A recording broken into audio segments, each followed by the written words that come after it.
Assalamualaikum warahmatullahi wabarakatuh.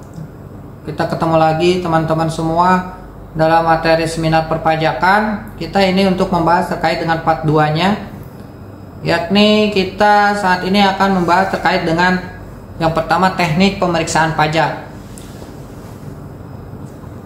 Teknik pemeriksaan pajak dalam hal ini, dalam melaksanakan kegiatan pemeriksaan pajak, petugas harus mengikuti aturan perpajakan yang berlaku. Oleh sebab itu, terdapat sejumlah teknik pemeriksaan pajak yang perlu diketahui dan dipahami dengan baik oleh petugas dan wajib pajak. Berikut ini adalah beberapa teknik pemeriksaan pajak yang dapat digunakan. Yang pertama adalah memanfaatkan informasi internal dan eksternal DJP. Yang kedua, melakukan pengujian atas dan keabsahan dokumen. Yang ketiga, melakukan evaluasi. Yang keempat, menganalisis dan menelusuri angka. Yang kelima, menelusuri bukti. Yang keenam, melakukan pengujian keterkaitan. Yang ketujuh, melakukan ekualisasi dan rekonsiliasi. Yang kedelapan, meminta keterangan dan bukti.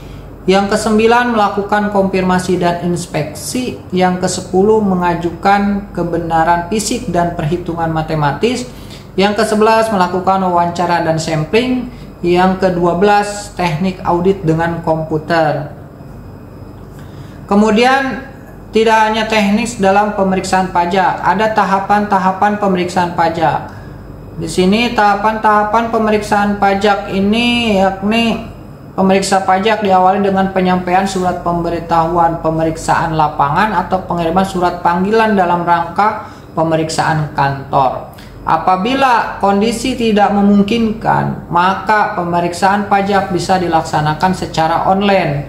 Kemudian hasil pemeriksaan harus disampaikan kepada wajib pajak melalui penyampaian surat pemberitahuan hasil pemeriksaan atau SPHP yang dilampiri dengan daftar temuan hasil pemeriksaan dan mencantumkan dasar hukum atas temuan tersebut. Pemeriksaan pajak dalam pengujian kepatuhan wajib pajak diakhiri dengan pembuatan laporan, di mana hasil pemeriksaannya serta produknya bukan yang dapat berupa SKPKB, SKPKBT, SKPN, dan SKPLB, di mana pemeriksaan untuk tujuan lain diakhiri dengan menerbitkan laporan hasil pemeriksaan. Kemudian ada hak dan kewajiban wajib pajak dalam rangka pemeriksaan. Di sini kita lihat dulu hak dan kewajiban wajib pajak dalam rangka pemeriksaan. Yang pertama adalah meminta pemeriksa pajak untuk 1. Memperlihatkan tanda pengenal dan surat perintah pemeriksaan. Ini hak wajib pajak. Kita harus meminta pemeriksa itu untuk memperlihatkan tanda pengenal. Yang berikutnya ada memberikan surat pemberitahuan pemeriksaan lapangan. Jika dia benar bertugas untuk melakukan pemeriksaan lapangan, pasti ada surat tugasnya. Yang ketiga, memperlihatkan surat yang berisi perubahan tim pemeriksa apabila susunan keanggotaan mengalami perubahan. Yang berikutnya adalah memberikan penjelasan tentang alasan dan tujuan pemeriksaan. Nah, kemudian menerima surat pemberitahuan hasil pemeriksaan. Menerima. Ini adalah hak wajib pajak. Yang ketiga, menghadiri pembahasan akhir hasil pemeriksaan bersama dengan pemeriksa pada waktu yang telah ditentukan. Yang berikutnya adalah mengajukan permohonan quality assurance pemeriksaan dalam hal belum disepakati dasar hukum koreksi pemeriksaan. Yang berikutnya adalah mengisi kuesioner terkait pelaksanaan pemeriksaan. Nah, yang setelah kita mempelajari dengan hak wajib pajak dalam hal pemeriksaan, kita harus memahami juga kewajiban wajib pajak sebagai dalam hal pemeriksaan. Apa saja kewajibannya? Yang pertama adalah memenuhi panggilan untuk datang menghadiri pemeriksaan tepat waktu. Yang kedua, memperlihatkan untuk dan atau meminjamkan dokumen yang menjadi dasar perhitungan penghasilan. Yang ketiga, memberikan kesempatan untuk mengakses dan atau mengunduh data yang dikelola. Yang berikutnya adalah memberikan kesempatan tim pemeriksa untuk memasuki dan memeriksa ruangan yang menjadi tempat penyimpanan dokumen serta meminjamkannya. Yang kelima, memberi bantuan guna kelancaran pemeriksaan yang dapat berupa satu, bisa menyediakan tenaga atau peralatan atas biaya wajib pajak apabila dalam mengakses data yang dikelola secara elektronik memerlukan peralatan dan keahlian khusus. Yang berikutnya adalah memberikan bantuan kepada tim pemeriksa untuk membuka barang bergerak atau tidak bergerak dan atau menyediakan ruangan khusus dalam hal pemeriksaan dilakukan di tempat wajib pajak. Yang keenam, meminjamkan kertas kerja pemeriksaan yang dibuat oleh akuntan publik. Yang ketujuh, menyampaikan tanggapan secara tertulis atau surat pemberitahuan hasil pemeriksaan. Yang kedelapan, memberikan keterangan lisan dan atau tertulis yang diperlukan. Nah, di sini ada beberapa cara agar terhindar dari penyelidikan pajak dari otoritas pajak. Yang pertama adalah kita agar menyusun dan melaporkan pajak dengan benar.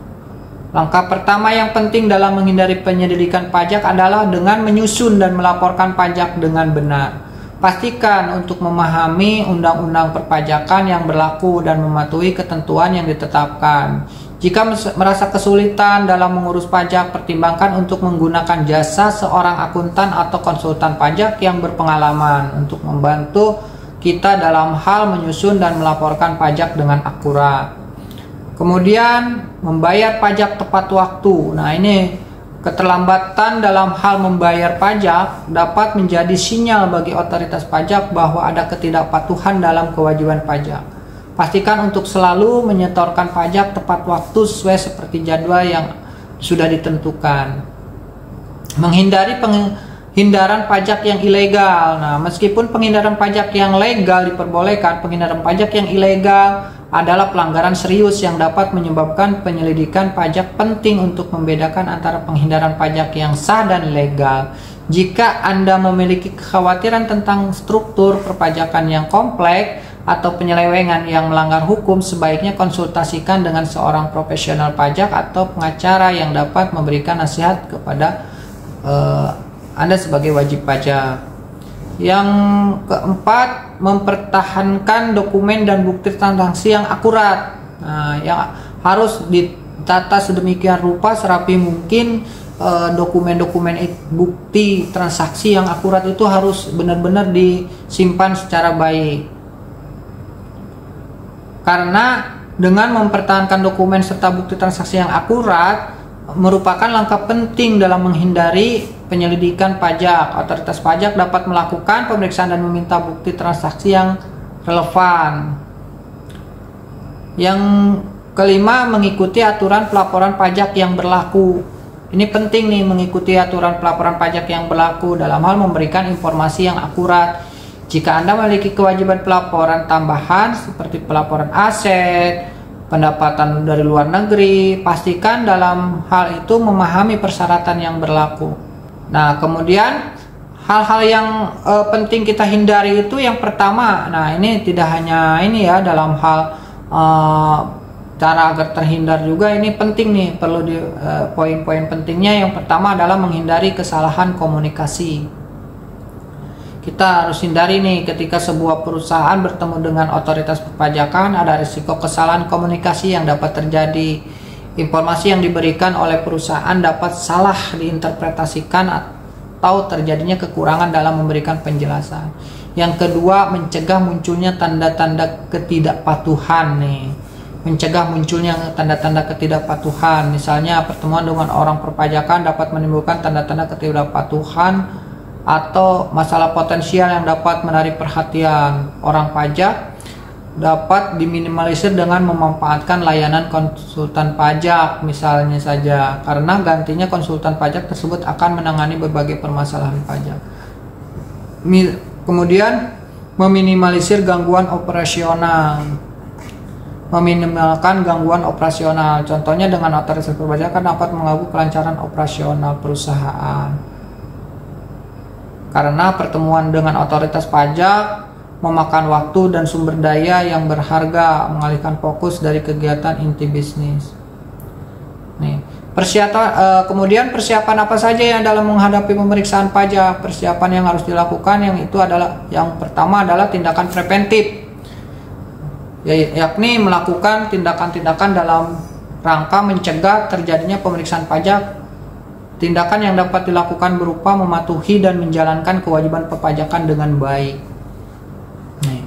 Kemudian persiapan dokumen. Persiapan dokumen ini yaitu mempersiapkan dokumen-dokumen yang sekiranya diperlukan dalam pemeriksaan, seperti misalnya laporan keuangan, audit, rekening koran, perubahan akte pendirian, SPT tahunan dan bulanan, file soft copy, dan lain-lain yang berhubungan dengan perpajakan atau mungkin laporan keuangan. Kemudian komunikasi nih, pada proses pemeriksaan pajak komunikasi dengan tim pemeriksa sangatlah penting. Nih, komunikasi biasanya berhubungan dengan permintaan dokumen tambahan yang diperlukan oleh tim pemeriksa. Yang berikutnya adalah pembuktian dan argumentasi. Nih, setiap temuan atau pertanyaan yang ditujukan oleh tim pemeriksa kepada wajib pajak harus disertai dengan bukti-bukti yang berupa bukti transaksi, bukti korespondensi dengan pihak lain, atau bukti berupa analisis yang dilakukan oleh wajib pajak. Kemudian pembahasan akhir. Ini pembahasan akhir. Setelah kita menyampaikan argumennya, pihak pemeriksa selanjutnya dalam hal ini memproses biasanya pembahasan akhir nih, atau closing, di mana kuasa atau direktur diundang untuk membahas terkait dengan koreksi pada saat pemeriksaan. Kemudian siapkan juga langkah hukum selanjutnya. Setelah proses pemeriksaan selesai, wajib pajak menerima surat ketetapan pajak dari pihak KPP, maka upaya hukum selanjutnya yang dapat dilakukan oleh wajib pajak adalah melakukan proses keberatan pajak. Surat keberatan pajak yang dibuat maksimum itu paling lambat itu 3 bulan sejak surat ketetapan pajak kita diterima. Jadi langkah hukum selanjutnya seperti itu. Penjelasan di atas merupakan beberapa tips ini yang dilakukan dalam menghadapi pemeriksaan pajak.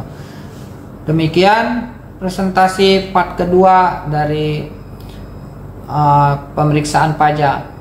Kurang lebihnya terima kasih. Mohon maaf. Assalamualaikum warahmatullahi wabarakatuh.